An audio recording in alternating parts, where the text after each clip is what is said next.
Kelvin, that the late run, I think it was 13-0. What got you guys going there? You were turning the crowd a little even. Yeah, our defense was really, really good second half. We held them to 1 for 9 from the three. They shot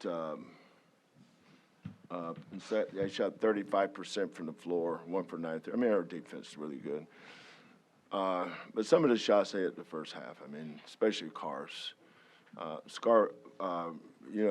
We just got up on him. And when, he's shooting so far out, our guys thought they were on him. There's a reason he's a projected first-round pick. But the game that I focused on was the Arizona game.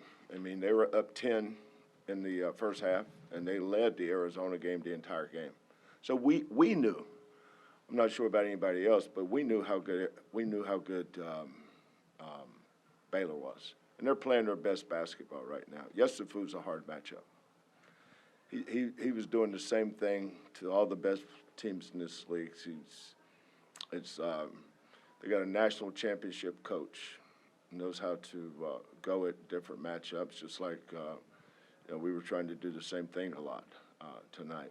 But Carr, probably going to be a top 20 pick. Yesufu, top 20 pick. And that's why they're playing so good right now. They struggled early, but they're a good Big 12 team, really good players. And they came in here and played tough tonight. So hats off to Scott and his team. It's a great win for our guys. Senior night's always a little tricky. I've seen some seems it can go both ways, but I knew Baylor was going to be good because they're not the same team that we played when we played them early. Don't ever, just word advice for the young ones, don't ever judge a game based on the first one. Both teams have changed a lot. Baylor's a lot better now than when we played them early. And you look at all the teams that are losing this time of year. It's hard to win a game in the Big 12. It really is. And really proud of my team tonight. I thank the good Lord for giving me the opportunity to coach Milos and Emanuel. Whenever the season's over, whenever it is, I'm going to miss them both. They've been part of some monumental wins in this program and and during the Camelot era of basketball for this program. And those two guys have taken the sword and moved forward with it. And when they leave, they'll pass it on to somebody else, just like when the guys before them left, they pass it on to them. Kelvin, turning your defense into offense, Kingston had two big steals there, one that set up Emanuel's three that gave you all the lead for the first time. Just plays like that and moments like that, he came up with in the second half. Well, the three unscripted areas for us is points off turnovers, second chance points, and fast break points. That's two straight games where we've had, I think against Colorado, we had 17 fast break points. Tonight we had 16 fast break points. JoJo has scored 28 points the last two games. Playing off of handoffs, we call them booms in the middle of the floor, gives Joe an opportunity to face up and drive. And Joe's pretty good going either way. He's a good driver going left, and he's a good driver going right. I don't know if you guys have realized this, but JoJo's not perfect. But in my 37 years as a head coach, I've never coached a perfect player. They all make mistakes. He's no different than anybody else. But he is a hell of a player. And if his ability to pass, he had no turnovers tonight, and he handles the ball a lot on the perimeter. We give him the ball in the post on either block because JoJo can go to his left shoulder and score with his right hand, and he's actually sometimes just as good or better going to his right shoulder with his left hand. But JoJo's improving offensively, and that's a good sign for us. For Milos, Emanuel, what was the key to the success for you guys in that run late in the second half that helped put away the game for y'all? It was a couple things. I feel like we stopped giving up offensive rebounds. I feel like when we were going back and forth there for a little bit in the second half, they were getting tips and no boards, and then we also started getting some steals. Like Coach said, we scored 28 off their turnovers, so we did a good job of that. Got us going in transition, got downhill, got Kingston downhill, and Lowe's got to create for others, and JoJo too. JoJo was great. Yeah, I would say we just started getting stops. We tried to get 3 stops in a row to get a kill, and I think we started getting those a little bit. And then it led to us just running in on the offensive end. So. To Milos or Sharp, this being your last season with Houston, what's a major life lesson that you've learned while playing the game of basketball? I would say something that I've learned coming here is just giving the right attitude and the right effort. I think if you do that, not just in basketball but in life, good things will come your way. So that's something that I've learned from Coach Samp, and that I try to carry with everything I do. Same thing. That's it right there. Attitude and effort. I mean, just being able to approach every day with the right mindset will get a lot of people through a lot of things. I feel like people are detrimental to themselves just by having the wrong, outlook on things, the wrong attitude, approaching things the wrong way. And, nothing good ever comes from that. And that's one thing I've learned from being here, especially with the intensity of practice and the accountability that comes every day, is that the only way you can get through it is by coming with the right attitude every day, the right mindset, and giving the most amount of effort you can do.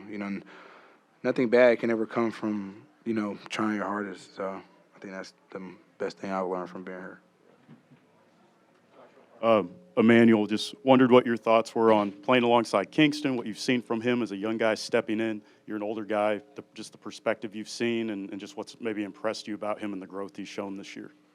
I just like how humble and genuine he is. Aside from all the great things he does on the court, I feel like the thing that makes him a great player is how good of a person he is. There's a lot of airheads out here. They're good players, but they have the wrong attitude. I feel like Kingston is a great person, and it translates perfectly to the way he plays the game. He makes other players better. He's an amazing scorer, point guard. I feel like he's one of the most versatile players I play with. Ron Perone, Coug Radio. Milos, you and Emanuel have talked a lot about how important it is for you guys to stay together. And tonight was a real collective effort. You guys had 4 players scoring double figures. And you had Coach Sampson pointing at certain sections of the crowd, telling them to get up on their feet. What do you think the turning point of the game was tonight? I think it was on like the 8-minute media mark. I feel like we started, like I said, I think we started stringing some stops together. We started really playing 5-on-5 defense. I think we were at the nail, helping each other out. And then I think once we started getting defensive rebounds, we were able to push and make plays for others. Kelvin, those hugs with Manuel, Milos, Cleaver, Ramon before the game, what does that mean to you, and what goes through your mind, and what did it mean to have LJ sort of here too for this? But just to go back to your question about me with the crowd, either spectators or participators. There's a reason why the Fertitta Center is a really tough place to play. And you think about how hard this league is. Nobody in this league went undefeated at home. Every single team in this league lost a home game. Kansas lost at home, Arizona lost at home, Houston lost at home, Tech lost at home, Iowa State. and we have some of the greatest home court advantages. And the reason why our record's what it is number one, we're good. Because if we weren't, the fans wouldn't come. I saw that my first couple years. And I saw it over at Texas Southern during that time. But last 9 years, if I'm not mistaken, is this an accurate statement, Joseph? We won more games than anybody in the country in the last 9 years? Yes. Yeah, okay, well, that coincides with sellouts. We have sellouts. And, but they made a difference. But I didn't do nearly as good a job of getting those fans going as our players did when they started making shots. We were trying to have too many 5-point possessions early in the game tonight instead of patience. You know, Mercy came in there and forgot what color jersey he was wearing. Emanuel, same thing. But you know, that's the kind of game you need to play this time of year. 30-point blowouts do nobody any good this time of year. You know, you're not going to have them. Look at our league last night. Look at Texas Tech. Look at Kansas. This league is a monster. We beat each other up, and when you get to the end of the season, you just hope you got healthy bodies that you can do a little something in practice. Ask your question again. The hugs. The emotions before the game, and then having LJ after. I mean, this is my 37th senior night, so they're all important. They're all special, but none is more special than the others. I don't put any more into this senior night than I did last year, or the year before that, or the year before that, or the 10 years before that, or the 10 years before that. This program has a great culture. The only way you can be consistently good at anything is to have character, high character guys. I noticed how our fans reacted when they heard that all our kids graduate. All our kids graduate every year. Every year. Our graduation rate is probably over 90%, because I can count on one hand the ones that haven't graduated. You know, Quentin Grimes didn't graduate. Marcus Sasser did, Jamal did. Jarris Walker did not, because both of those, Jarris and Quentin, went to the NBA early. Kingston will go to the NBA. He's not going to graduate. Chris won't graduate, but hopefully one day they will. But all the kids that stay here will graduate. If you play 4 years here, you're going to graduate. And it's not because of me or our program. It's because of their mothers and fathers. I had a great college coach. He had nothing to do with me graduating from college. That was my mom and daddy. And Emanuel's mother and father are both college graduates. So is Milos's. So is Kingston's. Chris's. These parents today are invested in their children like never before. I mean, it's great. That's why it does my heart good to see all the young people here in the media. Because 30 years ago, it wasn't like that. But you guys are going to carry the torch for the next generation. And you're going to be better than the generation ahead of you. Because we need you to be. Because behind you, there's going to come a generation after you. And we need them to be better than you. That's how you keep pushing forward with success. You know, our success here has been because of the class that comes after. The class that comes after. They keep pushing forward because of the group the group that was ahead of them. That's why every year we get a little bit better, a little bit better, a little bit better. But when you get to March, you got being good's not good enough. You got to be lucky. Keeping JoJo out of foul trouble is important. I don't know how to do that. Try, you know. So we're in that part of the season where senior night's over now. The emotions have gone. We'll go back to practice tomorrow. Nobody will mention senior night anymore. But the memories that these kids have will be their diaries for the rest of their lives. Their diaries will be their memories. And the experiences they have here, will stay with them forever. And I know they've made me a better person and a better coach just by having the opportunity to coach them. Not just this group, but all the groups before and ever how many I have left. They make us all better, our coaching staff. All right, this is for Milos and Emanuel. With this being your senior seasons, naturally, you guys got a lot more basketball to play. But as you close out this chapter, if you could name this chapter in your career, what would it be and why?